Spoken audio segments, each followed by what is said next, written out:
अभी भी आपको भाई भाई का फर्क नहीं पता चल पा रहा। भाई तो पाकिस्तान कराची में रहता है, ये भाईचारा, भाई का पता चल गया, चारे का पता चल गया। ये गंगा जमुना तहजीब ये कहां मिलती है? हम सदियों से साथ रह रहे हैं, ये मुझे समझ में नहीं आ रहा कि कहां पे रह रहे थे। इस नैरेटिव से बाहर आइए, अपने होने का एहसास कीजिए। इसलिए मैंने कहा कि सनातन के लोगों को कभी हथियार उठाने की जरूरत ही नहीं है। आपने तो 2 भेजे हैं, तब अल्लाह से यकीन हट गया है।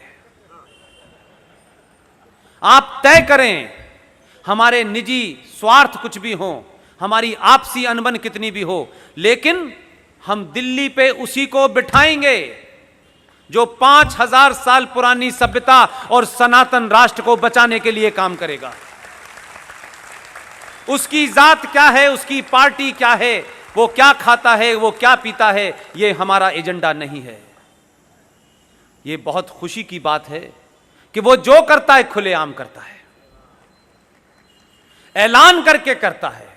और उसके ऐलान करने से कुछ लोगों को लगता है कि हमारी 5 वक्त की अजान अल्लाह नहीं सुन रहा, लेकिन इसकी 1 वक्त का ऐलान अल्लाह ही सुन रहा है। जो कौमें, जो समाज अपनी पहचान पे शर्माते हैं, अपने विचारों पे शर्माते हैं, अपने पूर्वजों पे शर्माते हैं, अपने शास्त्रों पे शर्माते हैं, वो समाज जिंदा रहने लायक नहीं होता। मैं और आप तो बहुत छोटी चीज हैं, इवन कुछ भी नहीं है। आपका पहला देश का, दुनिया का प्रधानमंत्री है जो अपने होने पे शर्माता नहीं है, जो है उसके ऊपर पूरे गर्व से कहता है मैं यही हूं। हम तो जरा सा तिलक लगा लेते हैं तो रहमान भाई के घर जाने से पहले पहुंच लेते हैं। रहमान भाई को तिलक लगा देखेंगे तो उनको लगेगा यार ये कैसे ऐसा हो सकता है, ये तो बड़ा लिबरल हिंदू था। आपको लिबरल दिखने की शौक है। आपके प्रधानमंत्री ने पहला चुनाव जीता, विदेश की यात्रा की, 2 मुल्कों का दौरा किया। ये सिंबॉलिक है, ये देश समझ नहीं पाया। मैं उसको उसी रास्ते से देखता हूं, उसी एजेंडे से देखता हूं। पहला उसका दौरा भूटान का था, दूसरा नेपाल का था, श्रीलंका का था, पाकिस्तान का। अखंड भारत में जो खंडित हुआ है उसको देख करके आ गया है कहां कहां है। सबका उसने सर्वे करा है। लोग समझ रहे हों कि वो बिरयानी खाने गया है। और नेपाल के उस मंदिर में 6 घंटे पूजा की। ये बात मैं किसी एंगल से नहीं कहना चाहता, मैं ये कहना चाहता हूं कि भारत का प्रधानमंत्री इस समाज में जहां लोगों को प्रधानमंत्री और राष्ट्रपति बनते ही टोपी लगाने का और हरा रंग का डालने का शौक हो गया था, नेपाल के मंदिर में 6 घंटे पूजा करने के बाद बाहर निकला, गेरुआ वस्त्र पड़ा था, गले में रुद्राक्ष थे, लंबा सा तिलक था। पूरे टेलीविजन ने दिखाया, जिसको पसंद है ठीक है, जिसको नहीं पसंद है आंखें बंद कर ले। मैं जो हूं वही रहूंगा, ये मेरा फेथ है। मैं प्रधानमंत्री हो गया हूं, इसका यह मतलब नहीं है कि मैं अपने फेथ को गाली दूंगा। तुम्हारा फेथ है, तुम मानो। लिहाजा उसने इतना बड़ा मैसेज दिया, आप मंदिर तो जाइए, मंदिर में कुछ तो करिए, 5 मिनट बैठेंगे। यह बात अलग है कि कुछ लोग मंदिर नहीं जा रहे थे। उनका कहना था मंदिर जाते वही लोग हैं जो लड़कियां छेड़ते हैं। आपने ऐसी ताकत बनाई, बेचारा मंदिर मंदिर जा रहा है और आपको रोज बताता है कि देखो मैं मंदिर भी जाता हूं, जनेऊ भी पहनता हूं। मां ने सिखाया नहीं कि मां ऐसे खानदान से आई नहीं थी कि जनेऊ पहनाए जाएं, तो जनेऊ वो कभी कुर्ते के ऊपर पहन लेता है, कभी सीधे हाथ पे लेता है, कभी उल्टे हाथ पे लेता है। इस समाज ने जरा सी जागृति में, समाज नहीं, आपने राजनीति का पूरा एजेंडा ही बदल दिया।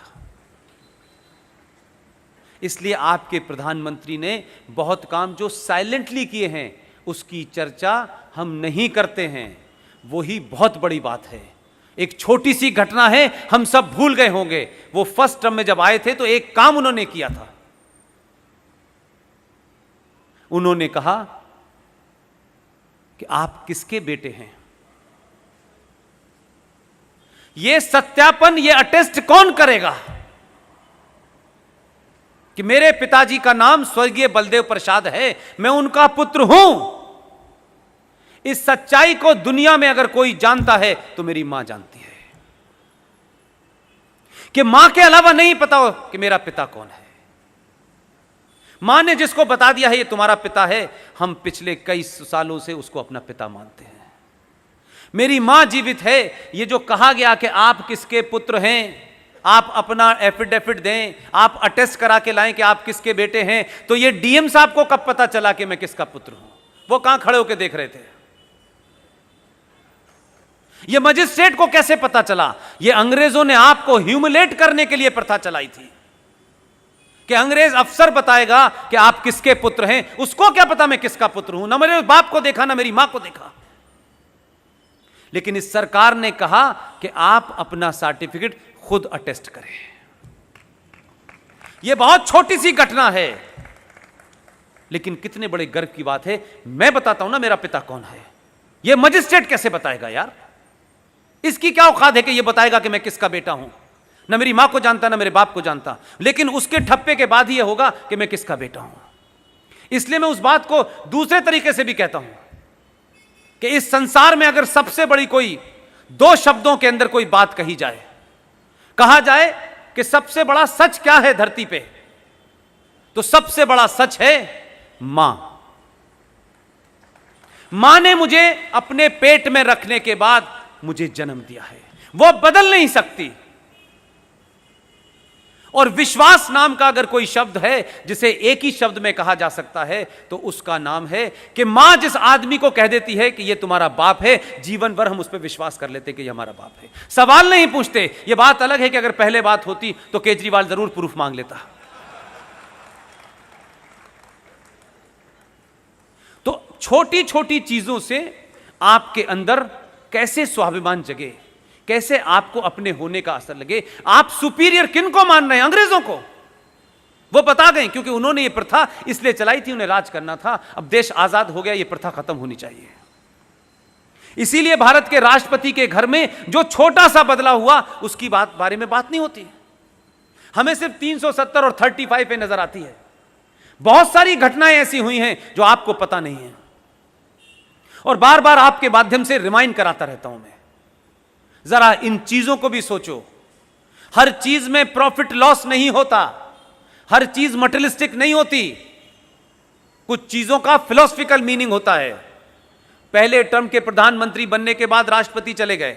राष्ट्रपति भवन में जाकर उन्होंने पूछा कि भारत की पहचान के रूप में भारत में जितने भी विदेशी मेहमान आते हैं, जब आप उनको विदा करते हैं तो भारत की पहचान के रूप में क्या दिया जाता है?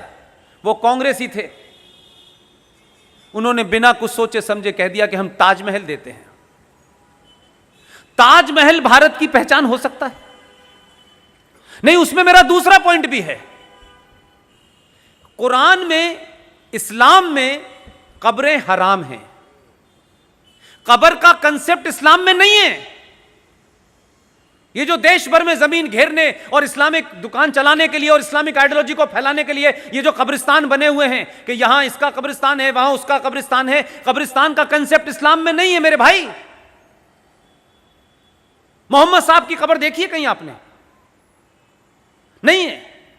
इस्लाम में किसी की मौत हो जाने के बाद उसे दफना दिया जाता है, लेकिन उस कब्र के ऊपर कोई ईंट नहीं लगाई जा सकती। उसके बाद वो फिर दोबारा से जमीन वैसी हो जाती है।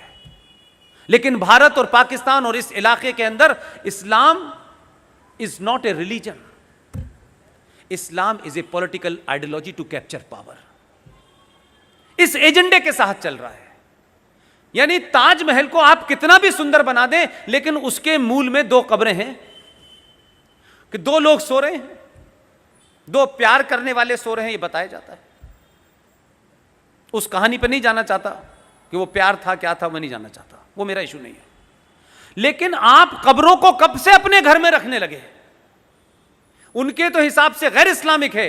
हिंदू पद्धति में भी क्या अस्थियां हम अपने घर पे रखते? तो कब्र को खरीद के क्यों लाते? और क्यों वो भारत की पहचान बना दी गई, और भारत उसे शान से विदेशी मेहमानों को दे रहा है। और अगर आप दे रहे थे तो विदेशी मेहमान भी यही समझ